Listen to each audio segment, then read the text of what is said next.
بسم اللہ الرحمن الرحیم۔ سوشل میڈیا پر ایک اہل سنت عالم دین کہہ رہا تھا کہ حاکم شام نے کہا کہ ایک شخص نے پوچھا کہ یہ کیا آپ افضل ہے کہ مولا علی افضل ہیں، تو کہا یہ علی کا رکا ہے۔ حاکم شام نے کہا میں کیا، میرا پورا خاندان بنی امیہ سے علی کا رکا افضل ہے۔ یہ اہل سنت کا عالم دین کہہ رہا تھا۔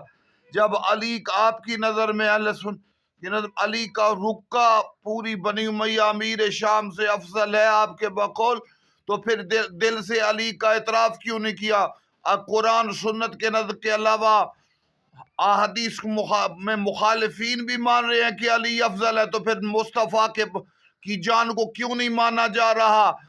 رسالت نبوت کے علاوہ محمد کی جان سب سے زیادہ افضل ہے، تو پھر علی کو دل سے تسلیم کرو کہ علی افضل، اعلیٰ، بلند اور پہلا ہے۔